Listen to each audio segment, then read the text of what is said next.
So good morning guys. और current affairs के revision वाले वीडियो में सबसे पहले हम पुराने महीने के करंट अफेयर्स का रिवीजन करेंगे।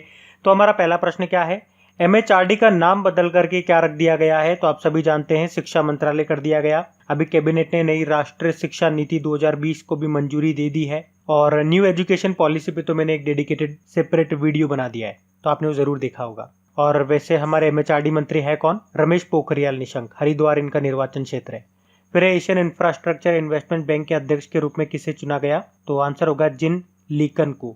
फिर किसे पेटीएम मनी के सीईओ के रूप में नियुक्त किया गया? तो आंसर होगा वरुण श्रीधर को। पेटीएम 2010 में स्थापना हुई थी, नोएडा में हेडक्वार्टर मिल जाएगा और इसके फाउंडर हैं विजय शेखर शर्मा। फिर सोमालिया के कार्यवाहक प्रधानमंत्री के रूप में नियुक्त किया किसको?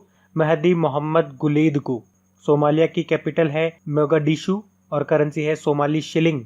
फिर सीवर मैनहोल की सफाई करने के लिए रोबोट का इस्तेमाल करने वाला पूर्वोत्तर क्षेत्र का पहला शहर कौन सा बना है? तो आंसर होगा असम का गुवाहाटी। और इस रोबोट का नाम है बेंडिकूट, जिसे केरल के एक स्टार्टअप ने बनाया था।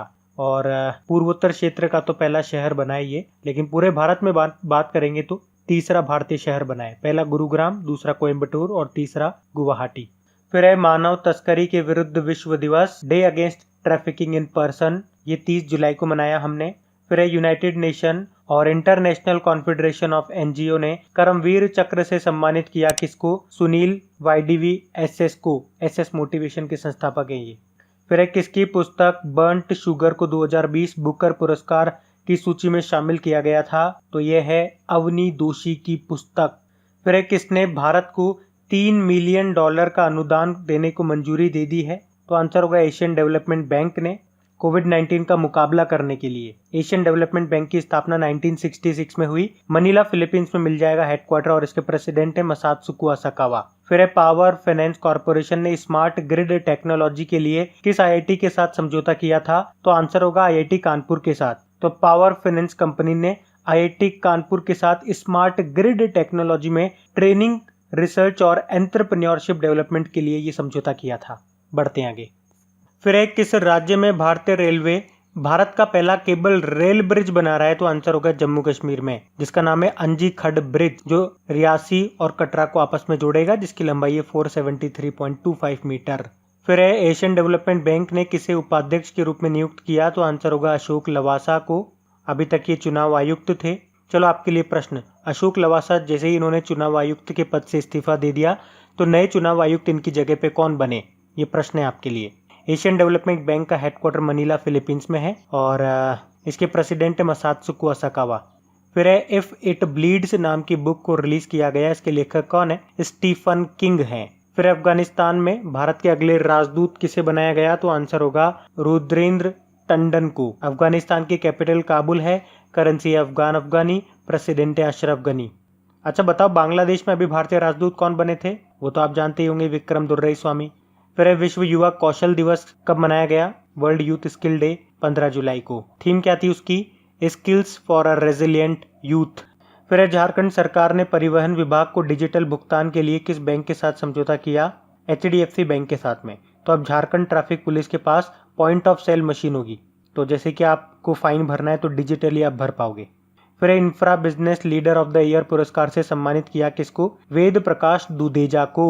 ये रेल लैंड डेवलपमेंट अथॉरिटी के वाइस चेयरमैन है, रेल भूमि विकास प्राधिकरण के।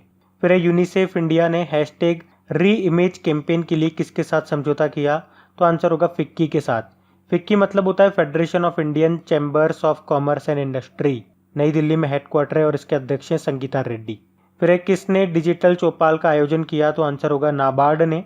नाबार्ड मतलब होता है national bank for agriculture and rural development, जिसके चेयरमैन हैं गोविंद राजुलू चिंटला, नए बन गए हैं। फिर L and T Larsen and Toubro board के कार्यकारी निदेशक एग्जीक्यूटिव डायरेक्टर के रूप में किसको नियुक्त किया गया? तो आंसर होगा सुब्रमण्यम शर्मा को। बढ़ते हैं आगे। तो चलिए कल के करंट अफेयर्स को भी रिवाइज कर लेते हैं। पहला प्रश्न आपसे पूछा जा रहा है, साउथ इंडियन बैंक के नए एमडी सीईओ के रूप में किसे नियुक्त किया जाएगा? तो आंसर होगा मुरली रामकृष्णन को। साउथ इंडियन बैंक का हेडक्वार्टर मिलेगा आपको केरल के त्रिशूर में और इसकी टैगलाइन होती है एक्सपीरियंस नेक्स्ट जनरेशन। चलो एक प्रश्न बनता है आपके लिए, एक्सपीरियंस अवर एक्सपर्टाइज, ये किसकी टैगलाइन है? फिर है लेट अस ड्रीम, ये बुक किसने लिखी है जिसे इसी साल के एंड में रिलीज किया जाएगा? तो आंसर होगा पॉप फ्रांसिस ने। फिर पंजाब सिंध बैंक के नए एमडी सीईओ के रूप में किसे नियुक्त किया गया, तो आंसर होगा एस कृष्णन को। नई दिल्ली में मिलेगा इसका हेडक्वार्टर। इसके अध्यक्ष हैं डॉक्टर चरण सिंह और इसकी टैगलाइन क्या है, where service is a way of life. फिर world open online chess tournament किसने जीता, तो आंसर होगा पी इनियन ने, भारतीय ग्रैंड मास्टर हैं ये। और इंटरनेशनल चेस डे कब मनाते हैं, 20 जुलाई को मनाते हैं। फिर दुनिया की नंबर 1 सौर ऊर्जा कंपनी का दर्जा किसे दिया गया, अदानी ग्रुप को। फिर सांख्यिकी और कार्यक्रम कार्यान्वयन मंत्रालय के सचिव के रूप में किसे नियुक्त किया गया, तो आंसर होगा छत्रपति शिवाजी को। अच्छा बताओ, minister of statistic and programme implementation कौन है हमारे, राव इंद्रजीत सिंह है। फिर अमेरिकी रक्षा विभाग की 2020 की रिपोर्ट के अनुसार किस देश में दुनिया की सबसे बड़ी नौसेना है, तो आंसर होगा चाइना में, जिसमें लगभग 350 जहाज और पनडुब्बियों की युद्ध क्षमता है। फिर हिंदी, कश्मीरी और किस भाषा को जम्मू कश्मीर के ऑफिशियल लैंग्वेज बनाया जा रहा है, तो आंसर होगा डोगरी। तो अब टोटल 5 ऑफिशियल लैंग्वेज हो गई है इसकी, पहले 2 थी। पहले कौन कौन सी थी, अंग्रेजी और उर्दू। फिर किसे न्यूजीलैंड क्रिकेट टीम का दोबारा से मुख्य कोच नियुक्त किया गया, रीअपॉइंट किया गया, तो आंसर होगा गैरी स्टीड को। फिर क्रोएशिया गणराज्य में भारत के अगले राजदूत एम्बेसडर कौन बने, राजकुमार श्रीवास्तव बने। क्रोएशिया की कैपिटल है जाग्रेब, करेंसी है क्रोएशियाई कूना, प्रेसिडेंट है जोरान मिलनोविक। फिर भारत में प्रति 1000 वाहनों पर सड़क दुर्घटना में मृत्यु की दर कितनी रही, तो आंसर होगा 61। और WHO की रिपोर्ट के अनुसार जो वैश्विक दर है वो है 64।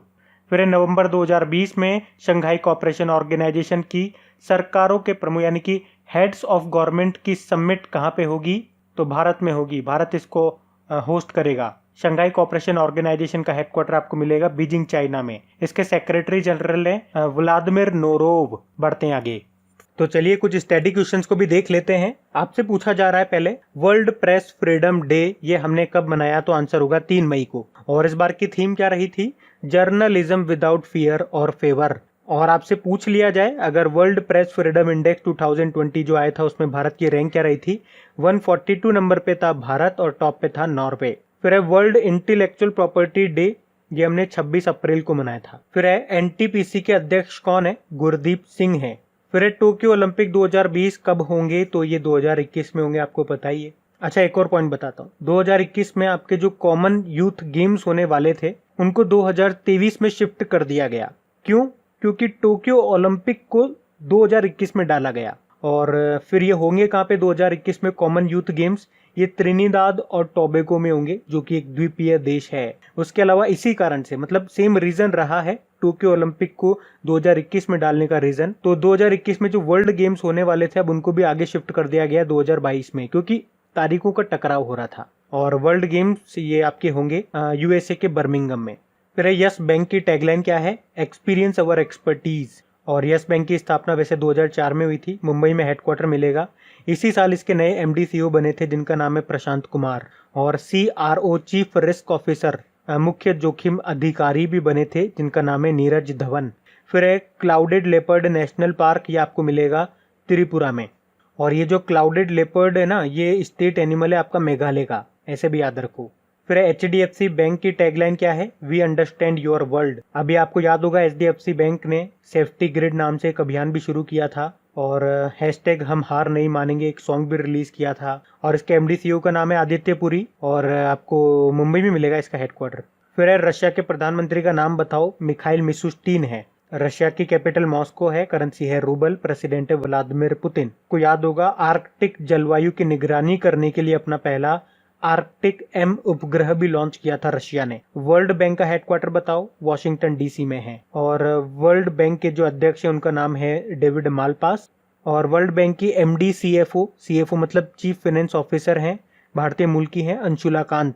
फिर वर्ल्ड अस्थमा डे, इसकी थीम क्या थी, इसकी थीम थी इनफ अस्थमा डेथ। और ये मनाते कब है, वैसे तो 5 मई को मनाते हैं लेकिन कोई फिक्स नहीं है, मई के पहले मंगलवार को इसको मनाया जाता है, तो इस बार 5 मई को मना रहे हैं।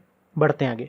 तो इम्पोर्टेंट डेज की बात करेंगे। पहला प्रश्न पूछ रहे हैं कि इंटरनेशनल नर्स डे कब मनाया, तो आंसर होगा 12 मई को। और इसकी थीम थी nurses a voice to lead nursing the world to health. फिर इंटरनेशनल फैमिली डे ये हमने मनाया 15 मई को। एक international day of family remittance भी होता है जो हमने 16 जून को मनाया था, अंतरराष्ट्रीय परिवार प्रेषण दिवस। अच्छा, इंटरनेशनल फैमिली डे की थीम क्या रही थी? Families and development. फिर राष्ट्रीय डेंगू दिवस, ये हमने 16 मई को मनाया।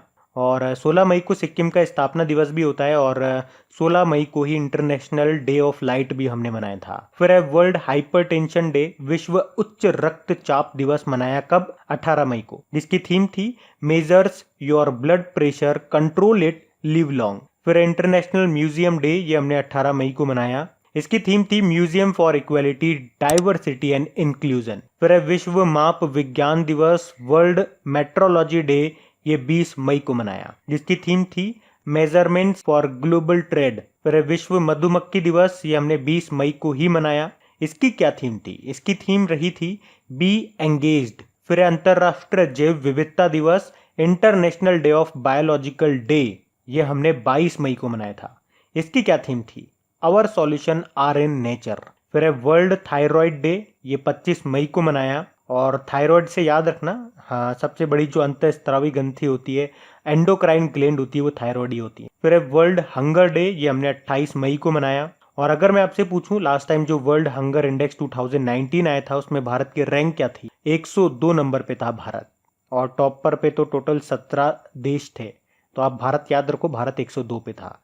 तो गाइज, ये था आज का हमारा करंट अफेयर्स का रिवीजन वाला वीडियो। अगर वीडियो आपको अच्छा लगा है तो कम से कम एक लाइक जरूर करना इस वीडियो को, और कम से कम एक स्टडी ग्रुप में इसको शेयर जरूर कर दिया करना।